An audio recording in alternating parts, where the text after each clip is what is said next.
So when I first started my YouTube channel, I wanted to make videos that were particularly helpful for women who just got married and were learning to run a household, or anybody else who just felt like they needed a little bit of a boost or some tips about running a household smoothly. Not because I'm perfect at it, but because I actually love housekeeping, and I love learning new things all the time and implementing them. But I love finding ways to make life run a little bit smoother, and don't we all need tips like that every now and again? So none of these tips I'm going to be sharing with you today, or habits, are going to be like groundbreaking new evidence or earth-shattering. You're going to have heard them all before, but I feel like if you implement them, they actually really do work. So, at least for me. As you can tell from the title of my video, today's video is going to be about keeping a tidy home and how to do that, or habits for doing that. Now, there's a difference between keeping a tidy home and keeping a clean home. I am not a clean freak, but I love when my house is tidy and picked up and organized. I feel like my mood is so much better when my house is it doesn't have to be sparkling clean, but like if it's just picked up and organized and clutter-free, I am much happier of a person to be around. So I am going to be covering more, tips for tidy, and then another video I'll be doing tips for keeping your house clean, even though they kind of run into each other somewhat. Habit number one is to have a daily routine and stick to it. So you make this work for you. Whatever you want to put on your daily routine, do what works for you, make it work, but stick to it. So I feel like routines just set you up for a successful day. For me, this looks like having a morning routine and an evening routine. My morning routine can kind of look like, it's pretty basic: making my bed, combing my hair, getting dressed right away, sweeping the dirtiest parts of my floor, emptying the dishwasher. The night before, I'll have loaded my dishwasher. Everything goes by a routine and a rhythm, and I just feel like when I stick to this rhythm, I'm going to be saying rhythm routine, like if they're interchangeable, but anyways, when I stick to it, it just makes my life so much easier. I can come stumbling down in the morning. I don't have to think about what I need to do that day right away. I'll just go through the motions, like doing a little bit of laundry, emptying the dishwasher, wiping the sinks, cleaning the bathroom really quickly. Those are things I do every single day, and then I'll move on to my bigger tasks.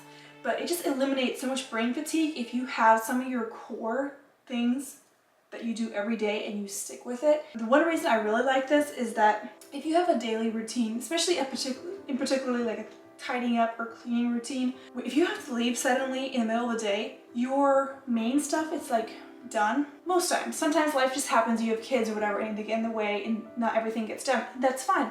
You can come back and finish it later that evening, finish it up. Or if you have done your morning routine, when you leave the house suddenly at 11:30, when you come back, your house is not a complete disaster. You've done some of your main things for the day. So that's why I love sticking to a routine, and I just find it works really, really well. And I also have a monthly and weekly routine, but I'm not going to talk about that in this video. This is going to get way too long if I do that, so I might cover that in another video. Just let me know if you want to hear more about some of my routines that I do. So I touched on this a little bit, but my habit number two is to make your bed. Yes, make your bed. It is such a small thing, but I'm going to read you a quote by I think he was a Navy SEAL for 37 years, and it's a quote that I love, and I'm just going to quickly read it to you, so don't phase out on me. So yeah, this is a quote by William McRaven, who was a Navy SEAL for 37 years, and it goes like this: "If you make your bed every morning, you will have accomplished the first task of the day. It will give you a small sense of pride, and it will encourage you to do another task and another and another. By the end of the day, that one task completed will have turned into many tasks completed. Making your bed will also reinforce the fact that the little things in life matter. If you can't do the little things right, you will never be able to do the big things right. And if by chance you have a miserable day, you will come home to a bed that is made. And a made bed gives you encouragement that tomorrow will be better. If you want to change the world, start off by making your bed." When I saw this, I read this one time, and I just was like, wow, that is so cool, because it's like the Bible says, the small things matter. So make your bed. Tip number three is to have a basket at the bottom of the staircase, and instead of tripping over all the little things that you set there to take up, put them in the basket and then carry them up at night or a couple times a day whenever you go upstairs, whenever you want to, and just put them away. I am not always good at that one because, yeah, sometimes things just collect at the bottom of the stairs. But if you have a basket there that's designated just for that stuff, it really helps. Habit number 4. So if you have kids, this one's for you. Have them pick up whatever they're doing, whether it's Legos or Lincoln Logs or whatever, before they move on to the next bunch of toys or crafts. So like I said, for example, if they're playing with Legos, have them pick them up before they move on to another project. That can even work for us as adults. Before starting a project, this isn't the ideal world, I get it, but sometimes you really can help it, and you can make a difference if you just pick up after yourself before you move on to the next thing. And another thing along with kids is, disclaimer, I'm not a mom, but I have taken care of kids for years, and this is what I've done with them. As far as like having them pick up their stuff before they moved on, so they don't have 6 different crafts and projects and toys all mingled together. But I will have them pick up their own toys. I can count on my one hand how many times I've picked up their toys for them after they were like past the age of 1. I start from super young to have them pick up their own toys. Did I dump all those toys on the ground? You pick them up, you dump them, you have their toys strewn everywhere. Strewn, whatever. You pick them up. You don't see me down there making a mess. That's your job. So anyway, from really small, I teach them to pick up their toys, and it is worth teaching them to pick up their toys, because then as they grow up, it's just a habit. They know they have to do it. There's not going to be like bickering back at you that I don't want to, and it's so much work, and you do it, whatever, because they are already used to doing it, and they will also maybe think twice before they dump things just everywhere, because they know, I gotta pick that up later.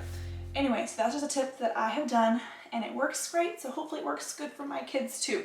Also, I found that if it's taking way too long to pick up the toys, they probably have too many. Like if it takes more than 10-15 minutes to pick up their toys, they probably have too many. And I found that when kids have too many toys, they actually don't play as well. Either hide some of their toys and like switch them out, or donate them or whatever. But yeah, I found that when the kids I babysat for many years, they played so much better with less toys. They can just sit there and use their imagination and think, versus jumping from one thing to the next. So that's another habit I like. Habit number 5, and this is my biggest tip, and one you've definitely heard before if you watch any of my other videos, but that is to have less stuff. Now I'm a shopper. I love to shop. I love thrift shopping, particularly antique shopping. So this was just as hard for me, but it really makes a difference with keeping up your house, and that is just to have less stuff. I ruthlessly will go through and declutter my house all the time, but anything that doesn't add value, just get rid of it, donate it, sell it, whatever. And one simple question that I'll ask myself is, have I used this in the last 90 days? Or will I use it in the next 90 days? And that works for most things. Obviously it won't work for a few seasonal things, like maybe if you can or hunt or something like that. That's just like one time a year. But for most things in your life, if you're trying to decide, do I get rid of it or not? Like, ask yourself that question. Have I realistically used this in the last 90 days? And will I use it in the next 90 days? And if the answer is no, you can check it. Or another thing I can do too, especially for kitchen items or anything that's like smaller, I will hide the item, I will bag it and put it away. And if I have not even thought of it or reached for it, in 3 months' time, that could go.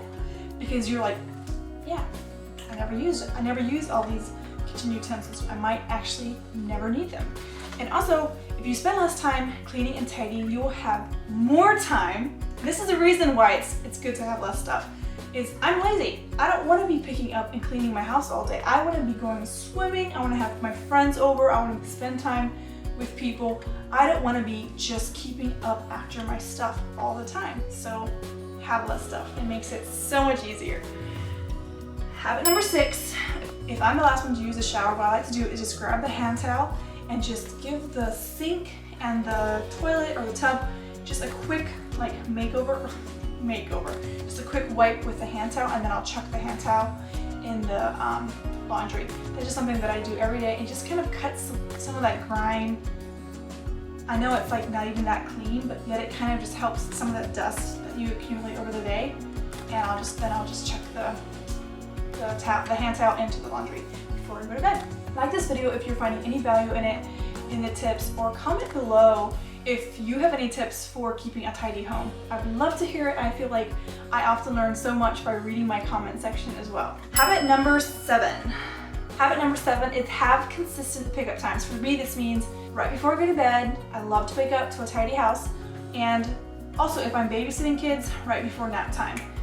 That way everything is cleaned up before lunch, or I said nap time, but I meant lunch. So that way everything is cleaned up, so when we go take a nap, or they go take a nap, they can wake up and things are relatively in order before they go to bed. And it's crazy how much stuff, even with 2 people living in my house, how much of a mess we make sometimes. And so definitely just have a consistent tidying up time. And sometimes if I'm like so not in the mood, I'm so tired before bed and I don't feel like picking up like stuff off the floor, maybe blankets, stuff that's just kind of around. I'll just like, I don't know why. I tell you what, it's like a 5-year-old, but I will set the timer and see how much I can get done in like 15 minutes. Like if that's somehow like helpful, but it is, I don't know why it is, but it is so helpful. And I'll even play some music and like, I'll just quickly, almost like make it fun, you know? Make it fun and just put my things away really, really quickly. And habit number 8 that kind of goes along with that one is, while waiting for the microwave, don't just stand there and like look at your food hungrily, you know, just, oh, I'm so hungry, I'm so bored, whatever. Whether you have 30 seconds or 2 minutes or whatever, grab a rag from the sink and just wipe something down. Wipe down the fridge or wipe down the counter, the outside of the microwave, down the stove, whatever. Just wipe something down, or quickly put dishes away, or something. It's fun. I like to see how much I can get done in like those 30 seconds or 2.5 minutes. Like, it's crazy. You can get so much done before that timer beeps. And so definitely don't just stand there, like use that time and do something. Habit number 9 is have a designated spot for everything in your home, and keep it simple. Make it easy to put away. Mark things. Make it so that everybody in your home knows where things are, or relatively, or almost everybody in your home. Maybe if you have a 2-year-old, they might not always know where things go. But for the most part, like have baskets and totes and whatever, and just keep things labeled and easy to put away. Because if it's easy to put away, you will put it away. And along with that tip is, don't put it down, put it away right away. Tip number 10 is to take off your shoes before coming in the house. This kind of goes along with the cleaning, to keeping a clean house, but it also is so much neater if you have shoes in a designated spot, whether it's a basket or a rack or whatever, versus just flung here and there and there and whatever. And also, if you take your shoes off before coming to the house, your house stays so much cleaner. And it's actually crazy because a lot of countries wearing your shoes in the house, I know it's different per country, but I think it's actually opposite in some countries, but where I grew up, it's actually offensive to wear shoes in the house. And so I find it I used to find it so like, ew, like I hate it when people wore their shoes in the house. And I still kind of hate it, you know, really, really hate it sometimes, especially if they're just these big work shoes. But some people aren't taught that, and it's fine, it's totally fine. But I think that it's so helpful if your little tiny kids and your husband and everybody in your home do not bring their shoes in the house, or if they do, set them right by the door or in your designated area. And if you want to wear shoes in the house, your feet get cold or whatever, have like separate indoor shoes, and that really helps. Just kind of keep the dirt away and makes everything look nice. So that is it for my tips. And you know what, I want to say, I truly do not know what it's like to run a big household or have a bunch of kids and maybe homeschool and run a small business and all this kind of stuff. That is not my season of life, but this is my season of life now, and this is what works for me. And I want to be a lifelong learner, and I want to continually be able to adjust what works for us and how to run a household smoothly, and it will look different in every season. So please understand, I'm not trying to be judgmental, I'm not trying to be critical. You know, honestly, if I walk into your house and it is a wreck, I'm not going to care. I'm not going to care. It might not bother you as much as it bothers me in my own home. So I have no judgment if I walk in on your house and it's just an absolute disaster. I seriously have no judgment for you. So just know that, and if you know me personally, don't freak out. And yeah, we all have those days, and not every single day you walk into my house and it's You might find a mess here too, but I'm just trying to help. I'm just trying to implement all these habits for myself, teach others, and work harder, not smarter. Not that. Work smarter. Never mind, okay? Never mind. Yeah, we're all just trying to like not go crazy and do our best. And I know you all are doing your best too. So let me know if you like this video. Let me know if you want to see more videos like this. I haven't done a ton of like cleaning videos or whatever, but I really wanted to do more. So let me know for sure if you do like these kind of videos. And I will talk to you guys in the next video. Take care, guys. Bye.